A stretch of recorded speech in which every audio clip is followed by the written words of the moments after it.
ఆర్మూర్ అంటేనే అభివృద్ధిలో ముందుననే సామెత ఉంది. కానీ ఆర్మూర్ నియోజకవర్గానికి ఎమ్మెల్యేగా గెలిచిన తర్వాత పైడి రాకేష్ రెడ్డి ఏమి అభివృద్ధి చేశారు? అసలు ఆర్మూర్ నియోజకవర్గంలో ఏమేమి సమస్యలున్నాయి? ఆ సమస్యలని తీర్చేందుకు పార్టీలకు అతీతంగా ముఖ్యమంత్రులను కలుస్తున్నారు. స్థానికంగా ఉన్న ఏదైతే ప్రభుత్వ సలహాదారులను కూడా తీసుకొచ్చి ఆ ప్రాంతంలో అభివృద్ధి కోసం పాటుపడతారు. మనతో మాట్లాడేందుకు ఆర్మూర్ ఎమ్మెల్యే పైడి రాకేష్ రెడ్డి ఉన్నారు. సార్ చెప్పండి, మీరు ఆర్మూర్ ఎమ్మెల్యేగా గెలిచిన తర్వాత ఏమేమి అభివృద్ధి పనులు చేశారు? ఇంకా ఎప్పుడైనా చూడు ఆర్మూర్ అంటేనే అభివృద్ధిలో ముందుంది, అంకాపూర్ ఆదర్శ గ్రామం అని చెప్తూ ఉంటారు. కానీ ఈ ప్రాంతంలో అభివృద్ధి వెనుకబడింది. మీరు బీజేపీ ఎమ్మెల్యేగా గెలిచిన తర్వాత అసలు ఏమి అభివృద్ధి పనులు కావడం లేదని చెప్పి ఆరోపణలు ఉన్నాయి. ఏంది అసలు పరిస్థితి? ఆ జీవోలన్నీ ఆర్టీవీకి పంపిస్తాను. మీరు రవిప్రకాష్ గారికి ఆ జీవోలు పంపిస్తాను, ఏమేమి ఆర్డర్స్ అని. ఆ శంకుస్థాపన రాళ్ళు కూడా అవసరమైతే వచ్చి చూడండి మీరు, ఆర్టీవీ స్పెషల్ టీం వచ్చి. తెలంగాణలో ఈరోజు ఒక ప్రతిపక్ష ఎమ్మెల్యే ఉన్న దగ్గర అభివృద్ధి చెందిందంటే ఒక ఆర్మూర్ ప్రాంతమే. ఇంటిగ్రేటెడ్ స్కూల్ కావచ్చు, లేదు ఆర్ఎన్బి రోడ్స్ కావచ్చు, పంచాయతీ రోడ్స్ కావచ్చు, ఐలాపూర్ హాస్టల్స్ కావచ్చు, ఇప్పుడు త్వరలోనే శాంక్షన్ కాబోయే కుద్వాన్పూర్ హాస్టల్స్ స్కూల్ బిల్డింగ్స్ కావచ్చు, లేకపోతే పిఎస్సీలు కావచ్చు. ఈరోజు సుమారు 65 కోట్ల ఆర్మూర్ డెవలప్మెంట్ ఫండ్స్ కావచ్చు, 47 కోట్లు టీఎఫ్డిసిసి, మళ్ళీ మన 18 కోట్ల 50 లక్షల స్పెషల్ ఫండ్స్. ముఖ్యమంత్రి గారిని నిగ్గదీసి నా వాటను తీసుకొస్తున్నాను. కానీ కరెక్టే మీరు అన్న దాంట్లో 5,000 కోట్లు రావాల్సిన దగ్గర 500 కోట్లు ఇస్తాను. 4,500 కోట్లు ఖమ్మము, కొడంగల్, గుండవేరు, మధిర, కొడంగల్, గుండవేరు నా వాటా వచ్చే వరకు పోరాడుతుంటాను.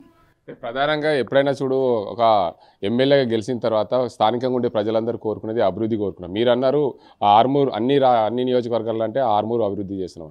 కానీ తెలంగాణలో నిజామాబాద్ జిల్లాకు వ్యవసాయ యూనివర్సిటీ మంజూరైంది. మరి ఆర్మూర్ నియోజకవర్గానికి రావడానికి కోసం ఏమైనా ప్రయత్నాలు చేస్తున్నారు? ఆల్రెడీ ఇక్కడ నిజామాబాద్ జిల్లా ప్రముఖ నాయకులు, కాంగ్రెస్ నాయకులతో, అధికార నాయకులతో మాట్లాడడం జరిగింది. మేము చెప్పదలుచుకున్నది చెప్పాము. మా దగ్గర ల్యాండ్ బ్యాంక్ ఉంది, లక్కంపల్లి సిటీలో 400 ఎకరాలు ఉంది. మంచిగా బాపట్లలాగా మంచి ఒక గ్రీన్ యూనివర్సిటీ చేయొచ్చు. వ్యవసాయ కళాశాలకు చాలా ఉపయోగపడుతుంది. అక్కడ ఉన్న విద్యార్థులు కూడా ఒక ప్లెజెంట్ గురుకుల లాంటి వాతావరణంలో చదువుకొని దేశానికి వనికొచ్చే ఒక వంగడాలు తయారు చేస్తారని నా కోరిక చెప్పడం జరిగింది. కాంగ్రెస్ నాయకులు, జిల్లా నాయకులు ఆలోచించాలా. ఎందుకంటే చెప్పాను, డిచ్పల్లి రూరల్లోనేమో యూనివర్సిటీ ఉంది, నిజామాబాద్లోనేమో ఇది ఉంది, ఇది మెడికల్ కాలేజ్ ఉంది, బోధన్కేమో రాబోయే రోజులలో ఆయిల్ ఫామ్ వస్తుంది, ఆయిల్ ఫామ్ ఫ్యాక్టరీస్. ఇంకా అన్ని రకాలుగా కూడా ఒక పారిశ్రామిక రంగం పరంగా వెనుకబడ్డది ఏంటంటే ఆర్మూర్ మాత్రం. అది దాన్ని ప్రభుత్వం ఆలోచించి శాంక్షన్ చేయాలి, ఆర్మూర్ కేటాయించాలని కోరుతున్నాను. అంటే ప్రధానంగా ఆర్మూర్ ప్రాంతంలో వ్యవసాయానికి పేరు ప్రతిష్టలు ఉన్నాయి. పసుపు అత్యధికంగా ఆర్మూర్ ప్రాంతంలో ఉంటుంది. అదేవిధంగా ఇక్కడనే వ్యవసాయ యూనివర్సిటీ ఏర్పాటు చేస్తే బాగుంటుందని మీ ఆలోచన ప్రభుత్వం దృష్టికి తీసుకెళ్ళి. కానీ ఖచ్చితంగా ఇక్కడ రావడానికి కోసం ఏమైనా శాయశక్తులు ఏమైనా ప్రయత్నాలు చేస్తారా? ప్రయత్నం చేయడమే శాసనసభ్యులకు నా బాధ్యత.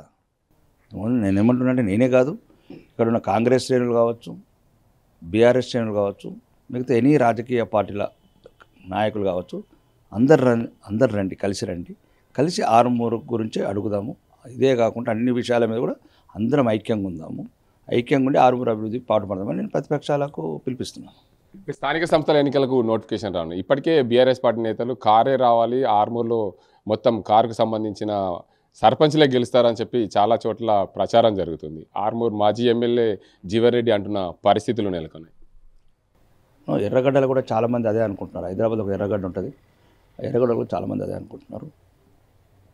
మేమే ఆదిలాబాద్ సర్పంచ్ అవుతామని ఇట్లా రకరకాలు అనుకుంటున్నారు. ఎర్రగడ్డ వాళ్ళ గురించి ఏం మాట్లాడుతున్నారు? పాపం ఆ రకంగా వాళ్ళ ఆరోగ్యం బాగాలేక అట్లా మానసికంగా రాకుంటారు.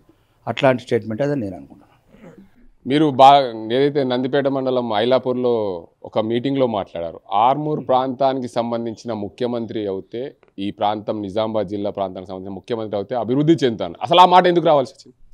అది నేను నో కామెంట్స్. దాని మీద త్వరలో బాగా ప్రెస్ మీట్ పెడుతున్నాను హైదరాబాద్, దాన్ని బాగా ఇంకా క్లారిటీగా ఇస్తాను.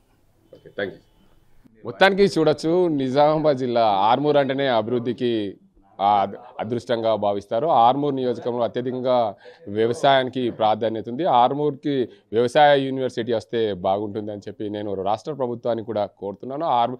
నిజామాబాద్ రూరల్కు తెలంగాణ యూనివర్సిటీ ఉంది. అదేవిధంగా ఇటు బోధన్కు త్వరలోనే, గతంలో నిజాం షుగర్ ఫ్యాక్టరీ ఉంది, త్వరలోనే అక్కడికి పామ్ ఆయిల్ ఫ్యాక్టరీ కూడా రానున్న నేపథ్యంలో ఆర్మూర్ ప్రాంతము అభివృద్ధి చెందుతుంది. వ్యవసాయానికి పేరు ప్రతిష్టగా ఉంది. ఆర్మూర్ ప్రాంతంలో వ్యవసాయ యూనివర్సిటీ నెలకొల్పితే బాగుంటుందని చెప్పి మేము ప్రభుత్వం దృష్టికి తీసుకెళ్తామని చెప్పి చెప్తున్నారు ఆర్మూర్ ఎమ్మెల్యే పైడి రాకేష్ రెడ్డి. అసలైన తొలి వెలుగు. ఫాలో వాట్సాప్ @తొలి వెలుగు official.